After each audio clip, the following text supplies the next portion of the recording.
najbolj preprosto, enostavno povedano, čas, ki ga posvetim Bogu.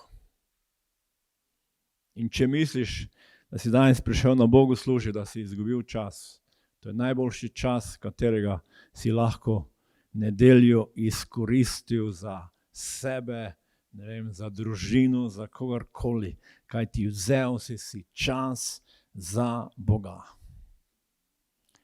Zakaj imeti čas za Boga? In poglejmo najprej v Staro zavezo, ali vemo, da v Stari zavezi, ali izraelsko ljudstvo, ali Bog je dal Mojsesov zapoved za svoj narod, naj praznujejo sobotni dan. In poglejmo v 5. Mojsesovo knjigo, 5. poglavje od 12 do 13. 5. Mojsesova 5 od 12 do 15. 12 do 15. Pazi na sobotni dan in ga posvečuj, kakor je zapovedal Gospod tvoj Bog. 6 dni delaj in opravljaj vsa svoja dela. 7. dan pa je sobota za Gospoda tvojega Boga. Ne opravljaj nobenega dela, ne ti, ne tvoj sin, ne hči, ne hlapec, ne dekla, ne tvoj vol, ne osel, ne katero tvoje živinče, ne tujec, ki biva znotraj tvojih vrat, da si odpočijeta tvoj hlapec in tvoja dekla, kakor ti. Spominjaj se, da si bil sužen v egiptovskih deželi in da je Gospod tvoj Bog od tam izpeljal z močno roko in z iztegnenim laktom. Zato ti je Gospod tvoj Bog zapovedal, obhajaj sobotni dan. In verjetno vsi vemo ali poznamo to zgodbo, da je Bog rešil izraelsko ljudstvo iz egiptovske suženstve. To je eno iz zelo dramatičnih, napetih rešitev. Vemo, Bog je skozi Mojsesa prišel z različnimi nadlogami, da bi nekako omehčal ali zlomil faraonovo srce, da bi odpustil in dal izraelskemu ljudstvu svobodo.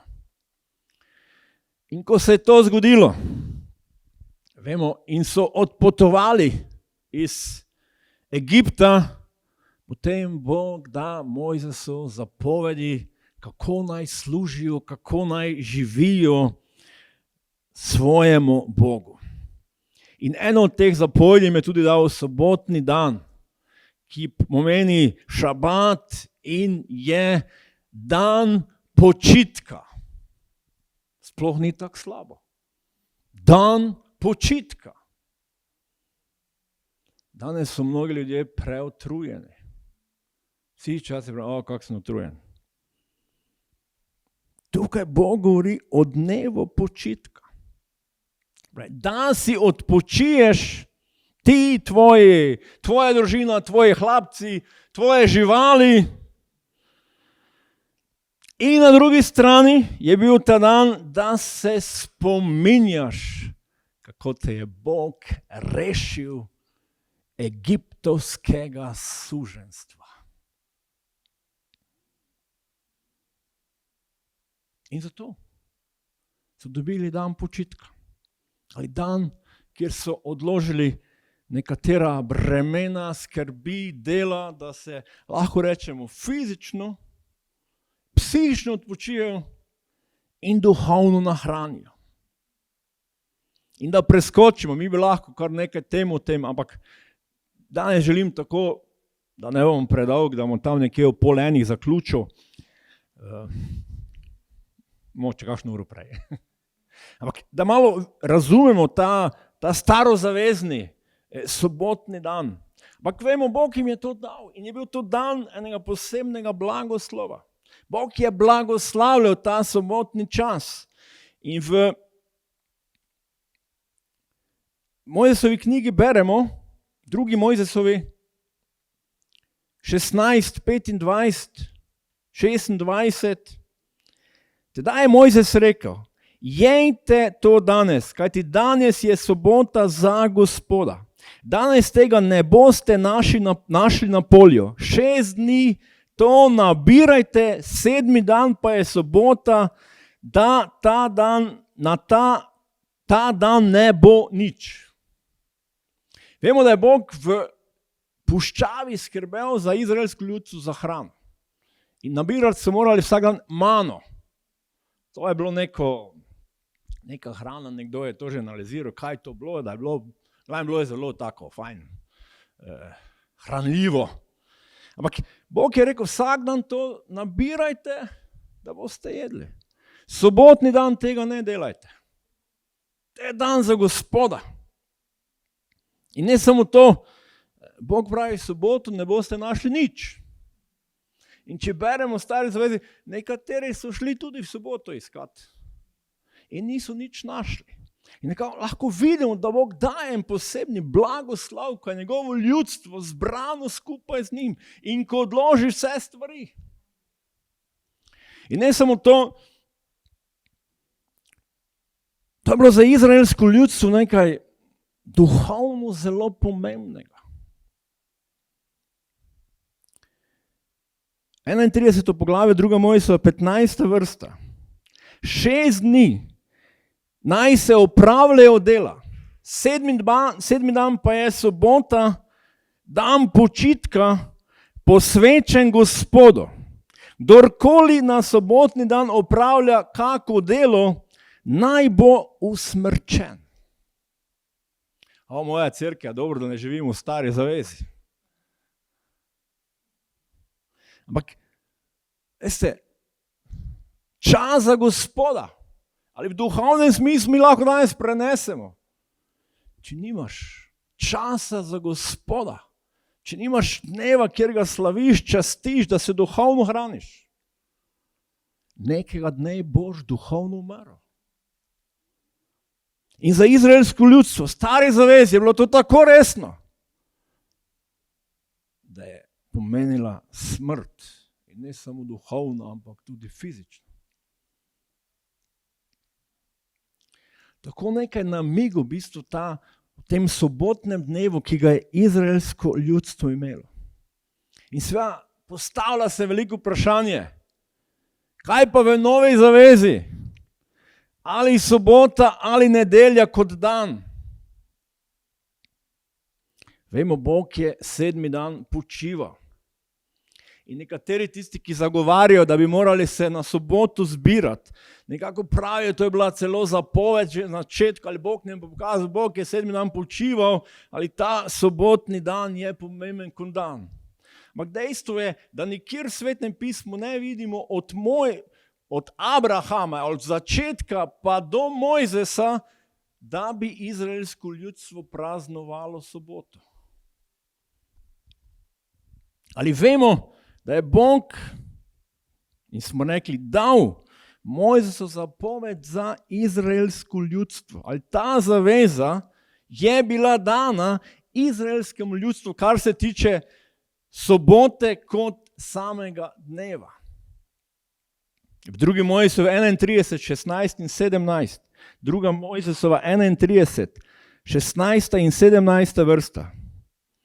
Izraelovi sinovi naj torej praznujejo soboto, naj se držijo počitka iz roda v rod kot večne zaveze. Med menoj in Izraelovimi sinovi naj bo to znamenje na veke, kajti v 6 dneh je Gospod naredil nebo in zemljo, 7. dan pa je počival in se oddahnil.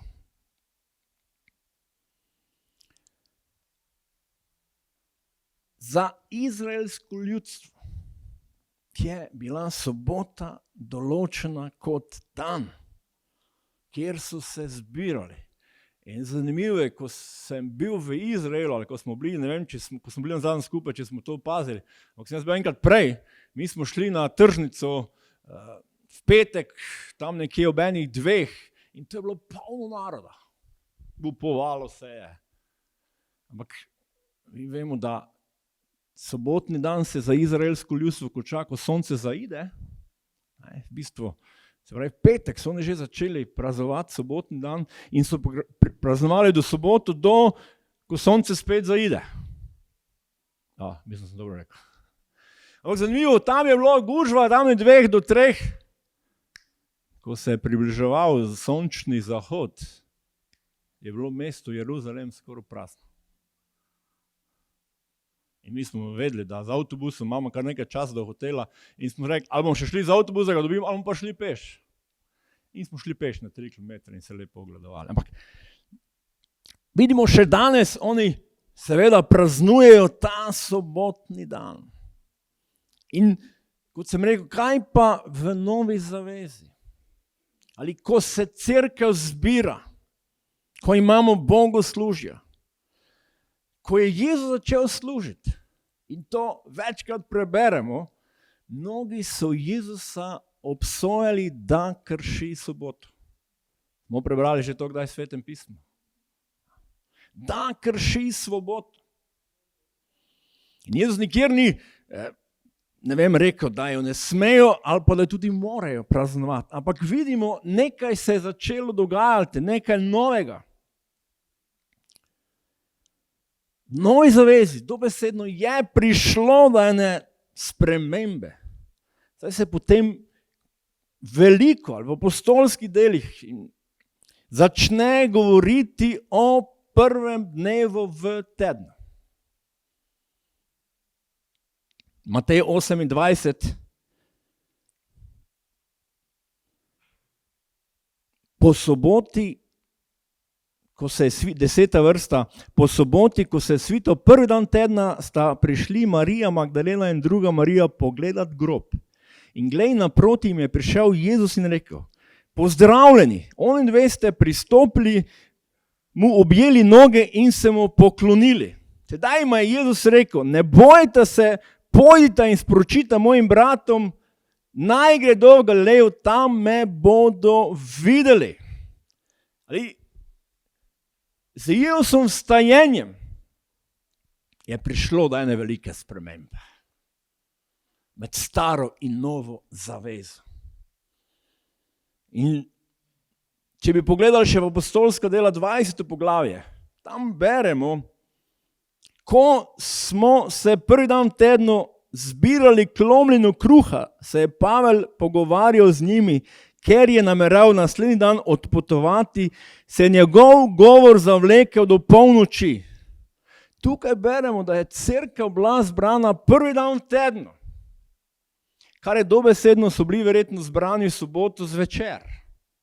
Ko je sonce zašlo, šabat se je zaključil, ker beremo, da je Pavel dolgo pridigal. Dolgo v noč, poslavlja se dobesedno in je podelil še zadnje besede. Ali v Novi zavezi nekako vidimo, da v ospredje vse bolj prihaja, ali da ni za cerkev več pomembno sobotni dan. Prvi dan v tednu. Še nekaj, kar je pomembno, kar se moramo zavedati, ni bil preprosti prehod za izraelsko ljudstvo iz stare zaveze v nove zaveze. Kultura, tradicija, neki način, stil življenja ima na nas določen vpliv. Še posebej, če so neke zapovedi, kako naj služimo Bogu. Ni tako preprosto neke stvari spremeniti. In mi potem velikokrat vidimo, ko je apostol Pavel začel oznajati med pogani. Na eni strani Judje, na drugi strani pogani. In mi veliko beremo, da so bile debate, kako pa zdaj naj služimo Bogu. Kaj naj izpolnjujemo, kaj ne izpolnjujemo. Naj izpolnjujemo soboto, naj se damo obrezati. In nas moče to malo včasih zmede, ampak v njihovem času je to njih dosti bolj zmedlo. In jaz se sam pri sebi spomnim, ko sem živel neko krščansko, tradicionalno življenje, kjer sem bil vzgojen. In ko naenkrat sem začel brati Sveto pismo in videl, da ostajajo tudi neke druge cerkve, kjer je življenje, kjer Bog spreminja. Eno od pomenih vprašanj v mojem življenju je bilo, če bom jaz začel zdaj, hoditi na bogoslužje, neko drugo cerkev, ali bom zatajil svojo vero? Ne vem, kako z vami, ampak z mano je bilo to nekaj zelo pomembnega. In koliko bolj, en žid, en jud, da se potem naenkrat začne zbirati po sobotnem dnevu. To je bilo za njih bogoskrumstvo. In je bila na eni strani kar velika zmeda. Ali Bog je bi sodeloval naprej. In Pavel, ko so ljudje spreobračali, potem je bilo vprašanje, ja, kaj naj delamo, kako naj živimo? In vemo, velikokrat so nekateri pritiskali, ja, morajo se dati spreobrjeni obrezati, ne vem, morajo izpolnjevati to pa to. Tam v apostolski delih 15. poglavju beremo, kjer je bil prvi koncil, mi danes temu rečemo, ko so pogani prišli, ali Pavel, in so se skupaj v Jeruzalemu dobili, ja, kaj zdaj, kaj naj delamo? Se spomnite. In tudi danes imamo še nekatere ljudi, ali tudi nekatere verske skupnosti, sobota. In tudi mene včasih vprašajo, kaj zdaj? Zdaj sem nekoga slišal, da bere Sveto pismo. Končno začel brati, ne? In prišel do sobotnega dneva in rekel, kaj je to za nas? Kaj to pomeni? Ali, se pravi, kot v cerkvi vidimo, da cerkev je sigurno potem šla eno svojo pot. In da to Jezusovo vstajenje. Mnogi pravijo, da potem so se začeli zbirati. Ali ni bilo več te omejitve, ali ta dan, ali oni dan. In zato je Pavel napravil dva taka pomembna zaključka in eden je v Kološanom. Naj vas potem takem nihče ne obsoja zaradi jedi in pijače in zaradi praznikov, mlajev in sobot. Bilo je to vprašanje, kaj je zdaj sobota ali pa kaj je zdaj, ne vem, judovskovi prazniki. In Pavel pravi, poganom, nihče vas naj ne obsoja za to. Potem v Rimljanom 14. poglavje 5. in 6. vrsta, Rimljanom 14, 5 in 6, Pavel ponovno pravi, nekdo razločuje med dnevom in dnevom, drugemu pa so vsi dnevi enaki. Vsak naj doseže polno prepričanje v svojem umu. Kdor upošteva dneve, naj jih upošteva za Gospoda. Pa tudi kdor je in je za Gospoda, saj je za to hvaležen Bogu. Tudi kdor ne je, se drži jedi za Gospoda in je prav tako hvaležen Bogu.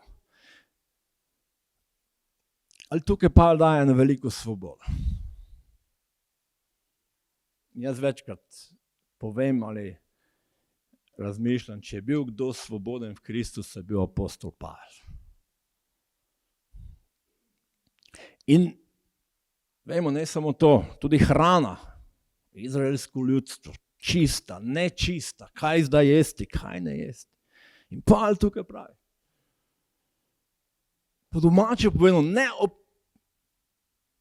ne posvečajte toliko pozornosti nekim zunanjim stvarem. Zakaj je v bistvu Jezus prišel? Zakaj je v bistvu Jezus bil tudi nekako večkrat obdolžen, da krši svobodo? Ker je gledal človeško srce. Ker njemu je bilo samo eno, da se dotakne človeškega srca, da prinese spremembo, da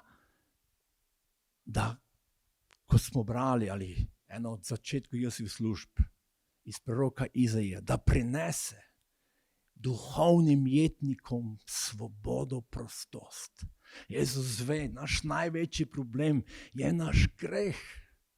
In koliko ljudi danes živi v enem občutku krivde, ker so to in to storili narobe in celo življenje živijo v občutku krivde.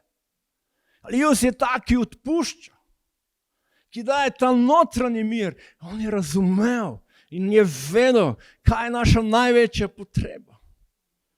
In to dela še danes. Včeraj mi je bilo prav jasno, na koncu molitve, razodeto in sem tudi povedal. Jezus, center mojega življenja. Jezus, center mojega življenja. Jezus, center njegove cerkve. Potem se stvari spreminjajo, potem se stvari dogajajo, ko so človeška življenja spremenjena. In veste, ko Bog deluje na naše srce, to nima kaj dosti veliko veze nekih zunanjih običajev in tradicij. Mi včasih pomešamo kulturo, v kateri živimo, in neko duhovnost. In to so tudi Židje imeli. Veste, zapovedi, za njih je to postala ena kultura, stil življenja.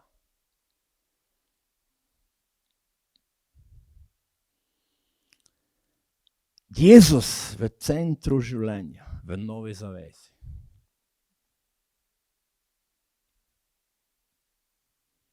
In zato pa pravi, če ima nekdo, če mu je ta dan pomemben, naj bo ta dan. Ne prebiraj se za to. Če nekdo, ne vem, ne je te hrane.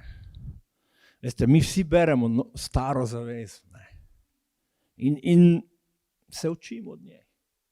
Ali da razumemo Sveto pismo, kompleto brati staro in novo zavezo.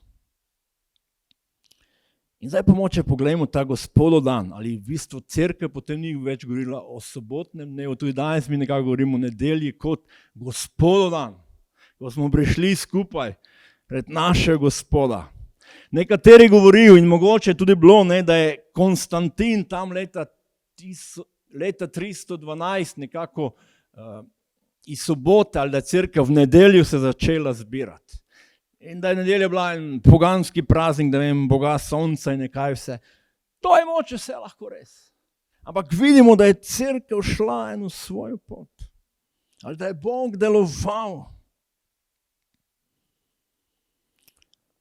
In dejstvo, da Sveto pismo nikoli Novi zavezi ne omenja, ali se je cerkev zbirala v soboto ali ne, bolj je nekako v ospredju ta prvi dan v tednu.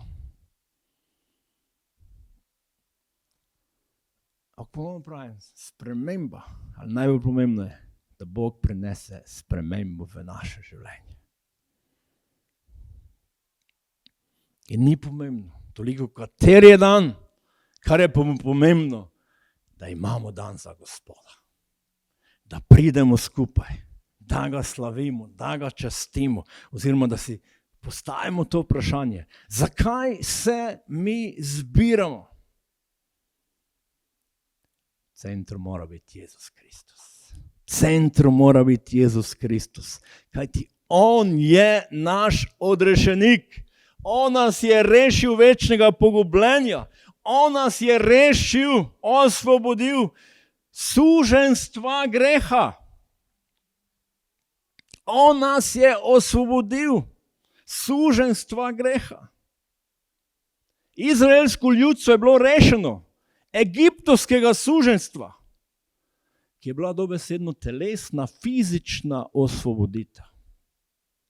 To, kar je Jezus storil za nas, on je umrl za naše grehe. On nas je osvobodil, oziroma vsakega sprejme za svojega odrešenika. On nas je odrešil večnega pogubljenja. Rešitev izraelskega ljudstva iz Egipta je samo predslika, kar je Jezus storil v Novi zavezi ali kar je Jezus storil na Golgotskem križu. In ta odrešitev, tudi za izraelsko ljudstvo, velja, oziroma mnogim, bo nekega dne razodeta, da je Jezus ta Mesija, ki je prišel v tistem času. In če se spomnimo zdaj, kaj je Bog rekel izraelskem ljudstvu, kaj naj delajo v soboto? Naj se spominjajo, da so bili odrešeni egiptovskega suženjstva, da vas je Bog svojo mogočno roko odrešil. Kaj naj mi danes delamo? Da slavimo Gospoda, njegove odrešitve. Draga cerkev, da pridemo skupaj in povemo, hvala ti, Jezus, da si umrl za moje grehe. Jezus, hvala ti, da imam v tebi večno življenje. In kako ga ne bi slavili in častili? Kako se ne bi zbirali, da skupaj damo njemu slavo, čast in hvalo? In veste, ne samo to, mnogo več je v igri. Včeraj, ko smo tukaj molili, enkrat notranje čutiš, Jezus ni to samo tvoj zveličar. Bog, Oče stvarnik, ti je dal življenje. ti je dal življenje, da lahko tukaj slaviš ali moliš, častiš. Jezus je tvoj odrešitev. On te je odrešil. Sveti Duh je tvoja moč, je tvoj tolažnik, oziroma vse, kar Sveti Duh danes dela v našem srcu. Kako si ne bi vzeli časa za našega Gospoda in se mu zahvaljevali za vse. Vse smo njemu dolžni, pa če mi to razumemo ali ne. To je Božja milost, življenje, odrešitev in njegova pomoč ali Sveti Duh v nas vsak dan. To je čas, ko obnovimo svojo moč zaradi dela, ki ga vsak dan opravljamo. Bog je rekel izraelskemu ljudstvu, to je dan počitka. To je dan počitka. Mi danes živimo v času, ko smo lahko vsako sekundo z nečim zapolnjeni. Mi danes živimo v času, ko nimamo čas za razmislek, ko nimamo čas za razmišljanje, ko smo enostavno od nekoga vodeni in sploh moče več ne sprašujemo, ali nimamo časa. Kaj so prioritete v mojem življenju? Nekateri danes več ne morejo živeti brez medijev. Ne more doma biti, če ni nekaj vklopljeno, ali televizija, če ne posluša glasbe, ali če nekaj prek spleta nabere. To je danes čas, v katerem mi živimo in ne bomo od njega pobegnili.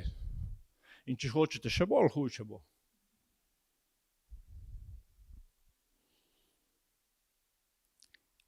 In zato se celi svet že danes sprašuje, oziroma že vsi govorijo o nekem počitku, odmoru. Če ne boš si vzel pauze, če ne boš resetiral svoje možganov za en dan, ti bodo možgani delali na polno. Dokler ne bodo odpovedali in dokler ne boš ti na tleh in ne boš mogel nič več. Bog je vedel, da rabi počitek. Jaz večkrat razmišljam zadnje, ko vedno nekaj informacije. In vsi nekaj odrešujejo, celi svet rešuje, ne vem, zdaj pred covidom. En na takšen način, drugi na drugačen način. Veste, samo kot ena mašina, kot en stroj bi naj bilo naše življenje. To je uničenje. In zato je Bog, verjetno, da bi nam pokazal, da bi nam kliknilo, ko je Bog vse ustvaril, on ni rabil počitka. Ali da nam razodene. Človek, rabiš dan, ko odložiš vse zemeljske stvari.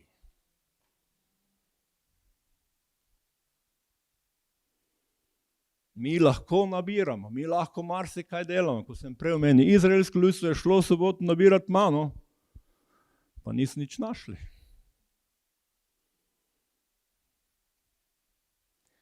In znanost in tehnika in gospodarstvo, kaj je vizija? Jaz nisem ne gospodarstvenik, ali nekaj vam povem, kaj je vizija.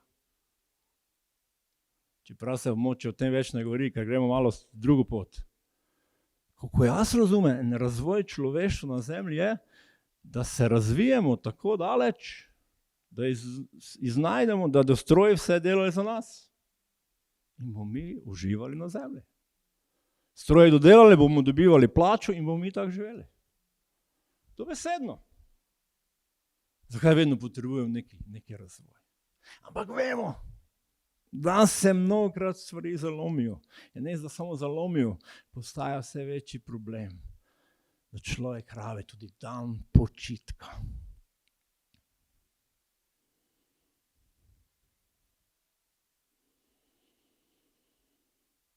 In nedelja.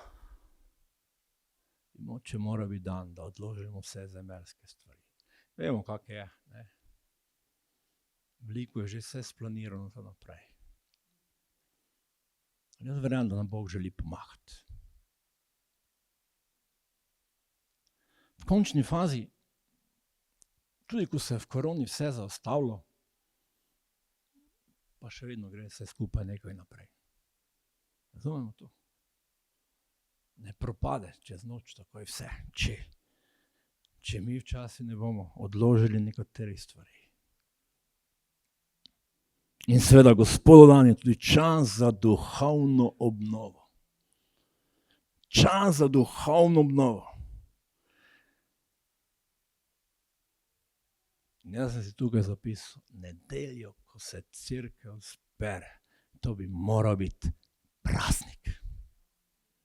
To bi moral biti praznik za Božje ljudstvo.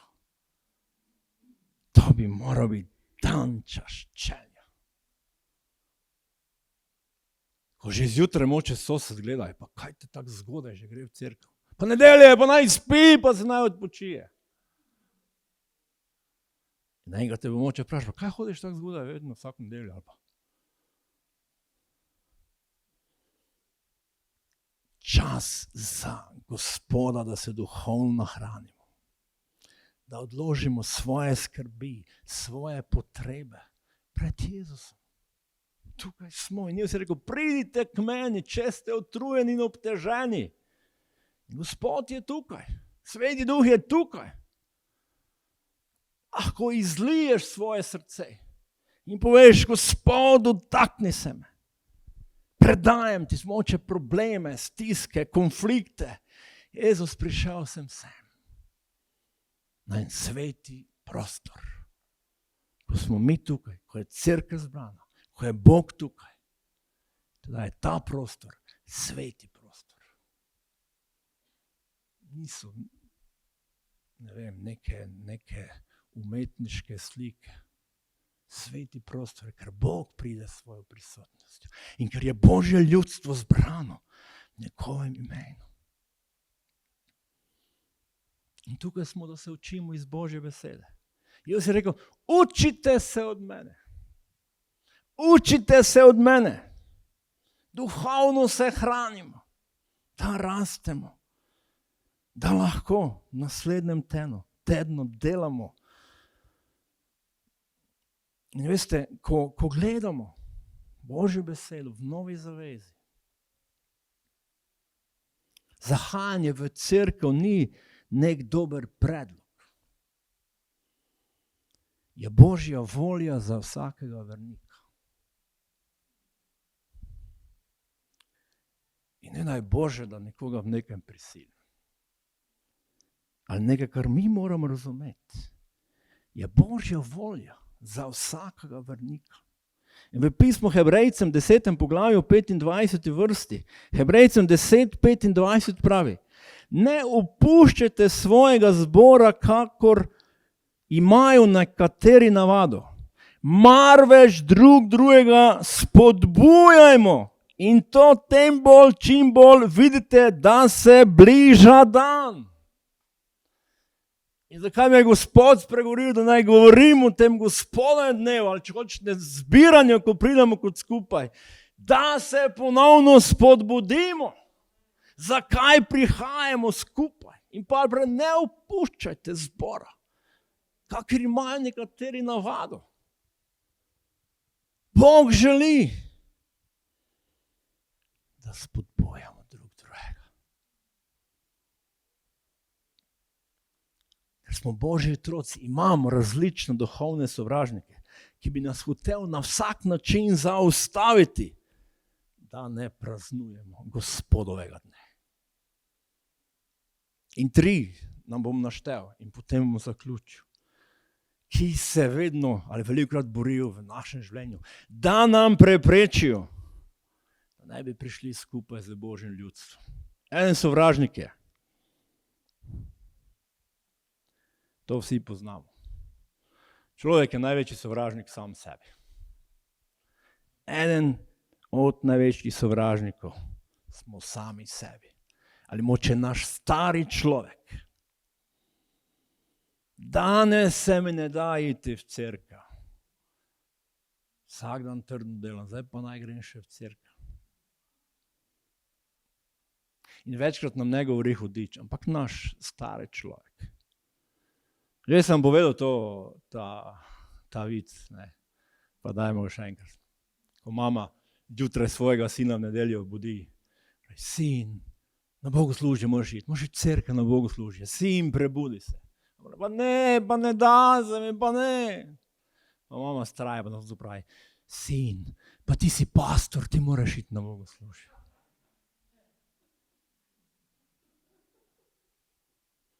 Ja. Velikokrat smo sovražniki sami sebi. Ali pa moče ne bom šel v cerkev, ker je pastor dolgočasen, ker so njegove pridige dolgočasne. Ja, sem slišal. Kaj še ti vedno hodiš tam na strmu? Še si nisi zapomnil teh pridig, ki se vedno eno isto ponavlja. To je bil za mene izziv. Moče res. Zakaj ne? Ali veste, pastori imamo duhovno borbo in kar se tiče bogoslužja, si upam mirno reči, sigurno 10-krat večji napad kot vernik. In tudi pastor je samo človek. In tudi pastor ima dobre in ima slabe dneve. In to ni razlog, da ne prideš v cerkev. Mogoče je čas, da bolj moliš za njega. Da ga blagoslavljaš, Gospod, pomagajmo. Že večkrat sem prebral in nedolgo nazaj od Yonggi-Choju. Največja cerkev v Seulu. Skoraj 1 milijon, oziroma danes so šli na več mesta. In ena od njegovih borb je bila, mislim, da sem to že povedal, bil trenutek, ko je Yonggi-Cho razmišljal, da napravi samomor. Začeli so graditi, mislim, da verjetno to zadnjo zgradbo, ki imajo za 10,000 ljudi. In ko so gradili, je prišla gospodarska kriza in vse je šlo dol. In ni bilo več denarja in vse, kar so podpisali, v bistvu so začeli firme, da plačajo in so začele obresti rasti. Vse je šlo dol. In ljudje so začeli s cerkve hoditi. In zgradbo so gradili na pol, poleg cerkvene zgradbe so tudi v bistvu še en veliki kompleks za pisarne, in on je rekel, tam je že živel, to je bila še edino možnost, da je bil tam, ni bilo ne gretja, ne vode v takem sorovnem stanju, mrzlo bilo. In hudič je govoril, vidiš, to je tvoj konec. Zdaj do ljudje govorili, pastor, ki je obujal, ne vem, mrtve in je tako končal. In začel razmišljati o samomoru. Ali Gospod ga potem rešil? Ali to so duhovne borbe? Drugi, smrtni sovražnik, ki nam hoče preprečiti, da mi ne pridemo. Gospoda, dan slaviti Gospoda. Je ta svet. Vsak čaka, da pride končno vikend, da se odpočijem. In kaj dela ta svet? Ta svet išče nek počitek, nek odmor, tudi brez Boga. In veste, mi lahko našo dušo z marsičem nahranimo in zato imamo danes toliko paleto, ne vem, raznih izletov, aktivnosti, takšne in drugačne, v naravi in tako naprej. Moramo nekaj razumeti, kam gre, kako daleč gre to, kam svet nas pelje. Če nam ukrade skupnost z Gospodom, ali če ni nekega razloga, da nedeljo ne bi prišli skupaj slaviti Gospoda, potem je to veliko vprašanje. Ali potem lahko mirno rečem, te ta svet zapeljal. Ali gre eno svojo pot, en svoj stil, en svoj način življenja. Vsi mi rabimo počitek. In tudi rabimo, da gremo v naravo. Jaz uživam v naravi. In sem skužil, zakaj je v naravi taka ena sprostitev. Ni mati narava, ampak je Božje stvarstvo. Ali veste kaj? Sama narava nam daje eno sprostitev, ampak nahrani samo našo dušo, ne pa našega duha. In če ne bomo drugi dan moče spet v naravi, bomo. In zato potrebujemo Gospoda, da nahrani našega duha. Da nahrani našega duha. In ta svet se bo trudil, da nam ukrade ta čas. In danes je en težek čas. Božja beseda pravi, da bo poslednjih dnevi prikrajšani. In to sem že povedal, prikrajšani, koliko si jaz to razlagam, je, da non-stop nekaj delam. Non-stop nekaj delam. Non-stop. In nočem nobenega obsojati. In vem, da se nekateri v podjetjih, ki 16 ur na dan delate, še teden mi je kdo rekel. In ni enostavno, ni preprosto. Ali vseeno moraš biti buden. Ta svet ti želi ukrasti čas, da slaviš nekoga, od katerega si popolnoma odvisen. In že sem omenil Seul.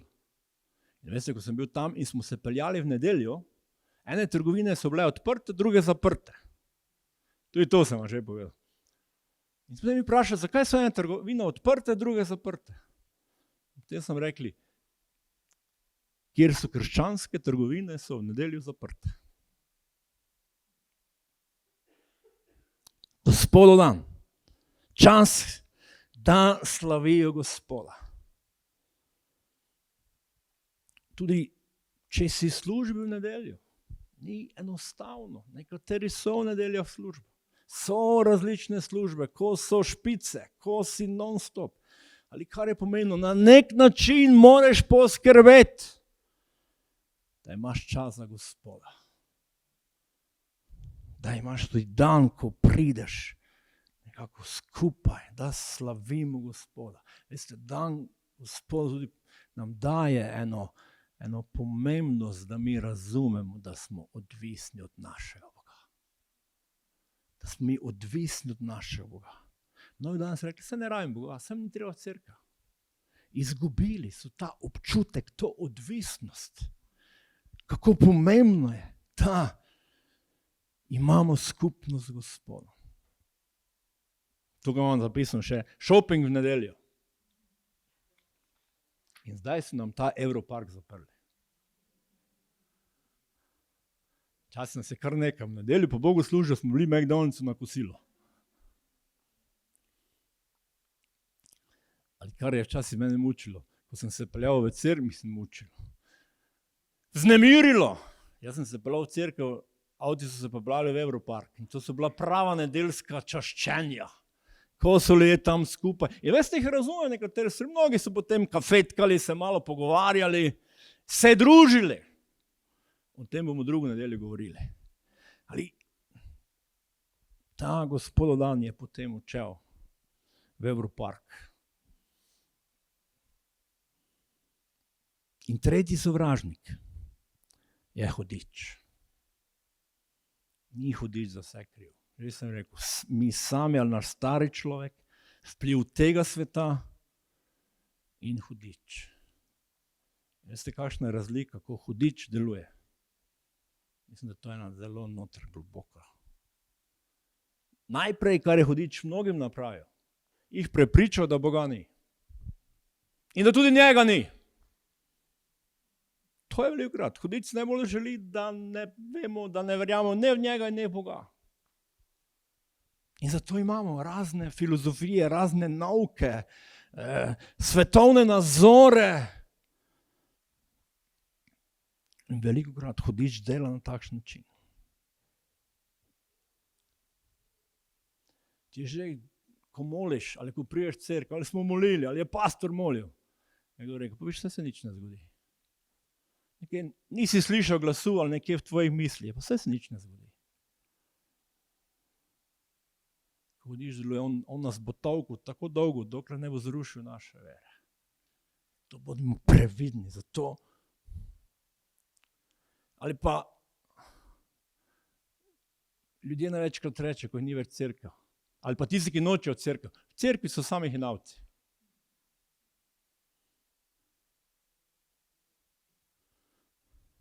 Jaz jim upam reči, da so to besede direktno od hudiča. Jaz se tako dela hudič. On hoče zrušiti. Ja, lahko rečemo, smo pomiloščeni hinavci in daj Bog, da nas oblikuje in spreminja. Amen. tukaj smo. Zato je Gospod dan. Pastor Felix bi rekel, zato da se brusimo drug drugega. Včasih se treba brusiti, ampak ne preveč. Tista druga skrajnost. Ampak hudič dela zelo jasno in konkretno proti Božji volji. To je njegovo delovanje. Želim zaključiti.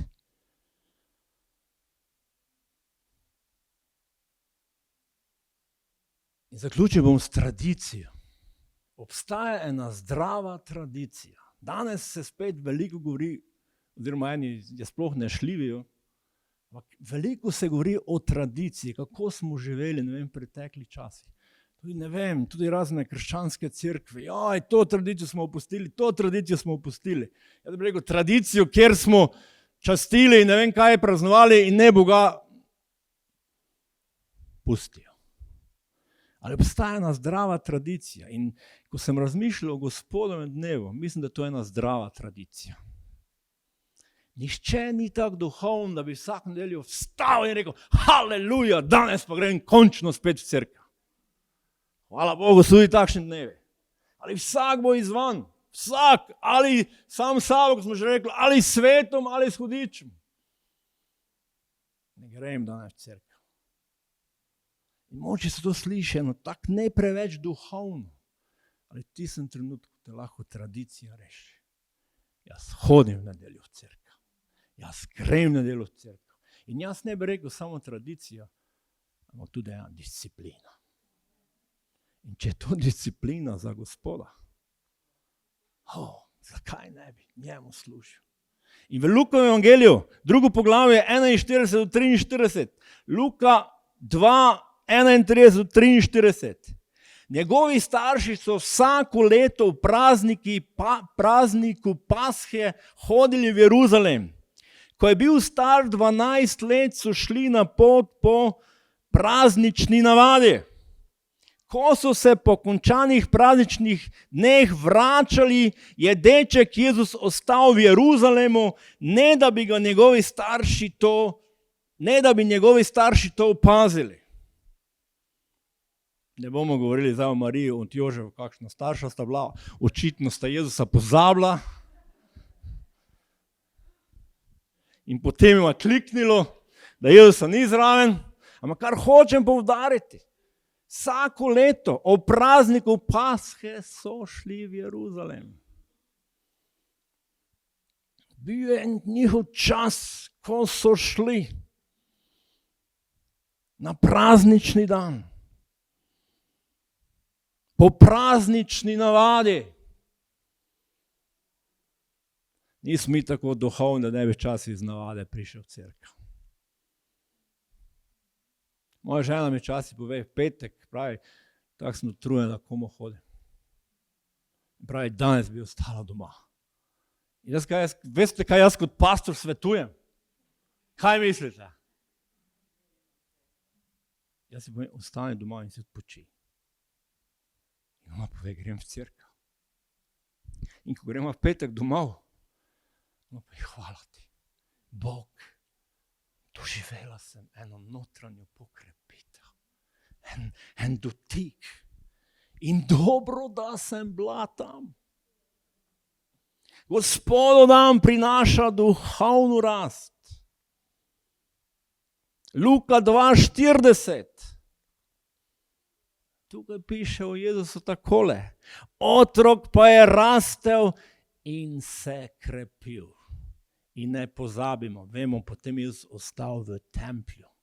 Ali starši so ga po neki zdravi tradiciji izraelskega ljudstva vzgajali. Ali kaj se je dogajalo? On je rastel in se krepil. Bil je vedno bolj poln modrosti in Božja milost je bila z njim. Pa Jezus je bil Božji sin. Pa Jezus je bil Bog. Ali tukaj vidimo, da kot deček je rastel in se razvil. In se krepil in postajal vedno bolj duhovno močen. In pravi, vedno vedno bolj poln je bil modrosti in Božja milost je bila s njim. Ni časa, ki ga zapravimo za našega Boga, da bi ga zapravili v prazno. Ni časa. In dajmo stati in zaključimo z molitvijo.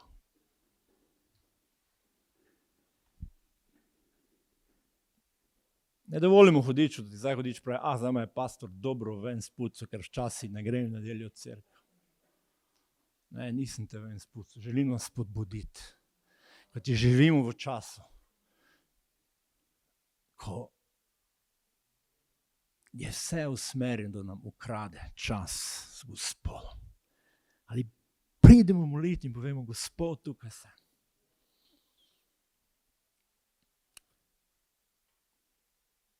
In tukaj sem, Jezus, zaradi tebe, da se ti zahvaljujem, ker se me na križu odrešil.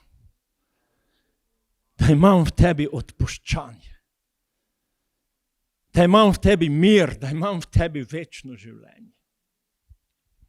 In lahko poveš, dragi Bog, hvala, da sem tukaj.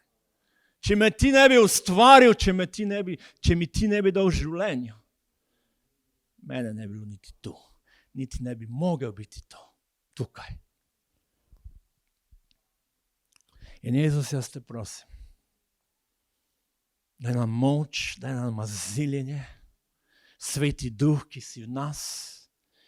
Jezus, ti, ki gradiš svojo cerkev.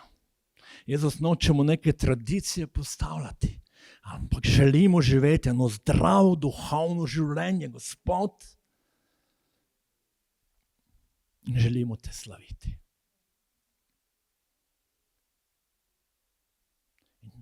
Jezus, mi te prosimo, da nas vodiš v tem svetu, da služimo tebi in da služimo ljudem okrog nas. Da služimo ljudem okrog nas.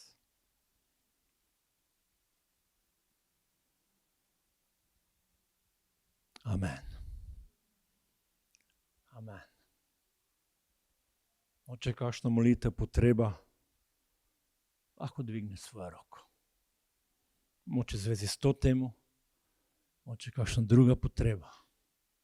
Rekli so, da smo tukaj tudi zato, da odložim se Jezusu. Jezus, hvala ti za tvojo milost, da nedeljni čas, tudi čas, ko se ti želiš razodevati in želiš odgovarjati. In jaz te molim, prosim za vse roke, ki so dvignjene, Gospod. Jezus, ti poznaš njihove potrebe, ti poznaš njihova srca. Jezus, v tvojem imenu ti se dotakni. Daj odgovor, Jezus. Jezus, ti veš, kar je najboljše, kar je tvoja volja za vsakega, ki je dvignil roko. Gospod, mi smo ti hvaležni in naj bo slavljeno in poveličeno tvoje ime. Amen.